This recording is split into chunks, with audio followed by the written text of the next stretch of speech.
The writer of Richard Cory, Edwin Arlington Robinson, is not very famous today, but he was very well known and highly thought of during his life. In fact, he won the Pulitzer Prize for Literature 3 different times in the 1920s, and I don't think anybody's ever done that before or since. He's a little like Robert Frost in that he worked hard to write accessible poems that anyone could read. But he was a lot darker than Frost. Frost wrote some dark poems, but Frost didn't always have a dark perspective. Edwin Arlington Robinson almost always did.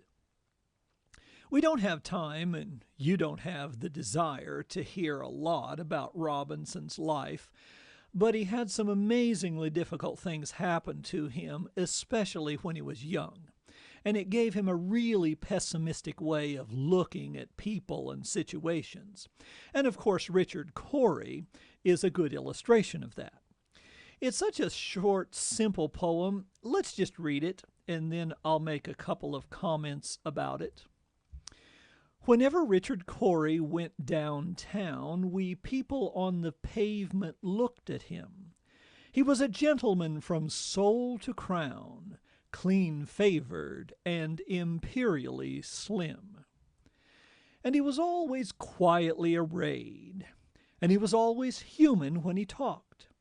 But still he fluttered pulses when he said good morning, and he glittered when he walked. And he was rich, yes, richer than a king, and admirably schooled in every grace.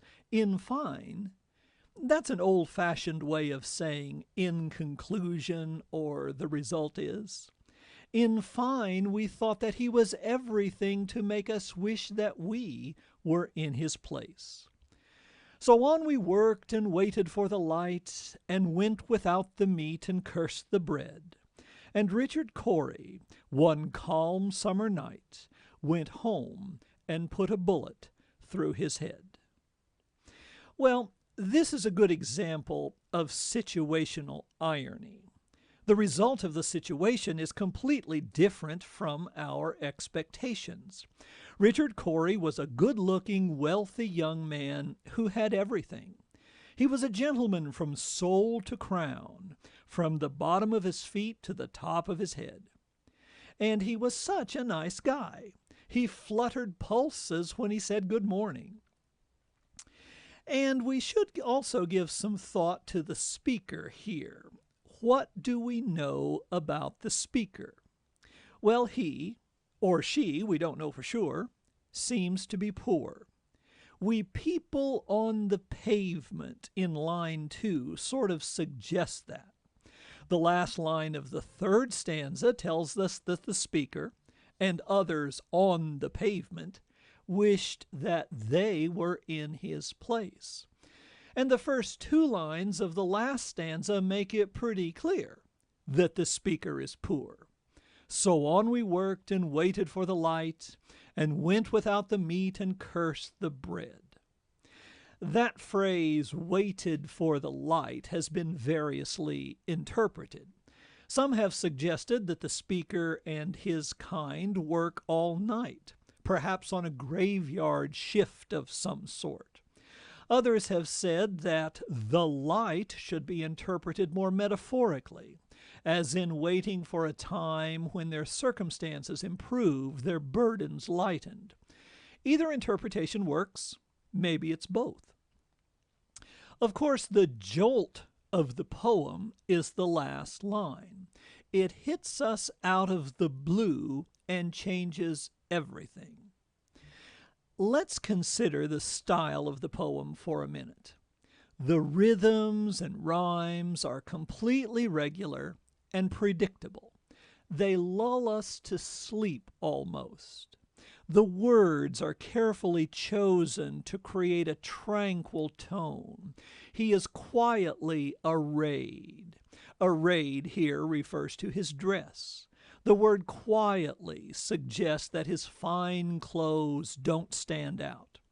But quietness also suggests tranquility, Also, it was a calm summer night, once again reinforcing the tranquil feel of the poem. I often ask students to imagine that they are cleaning out an attic and find a crumpled piece of paper with this poem on it. But imagine further that the paper is torn at the bottom. The last word we can see is put. How would you imagine the poem would end? The verb put is masterful.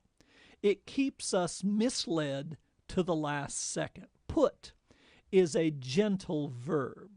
We put a pot of tea on the stove. We put our clothes away.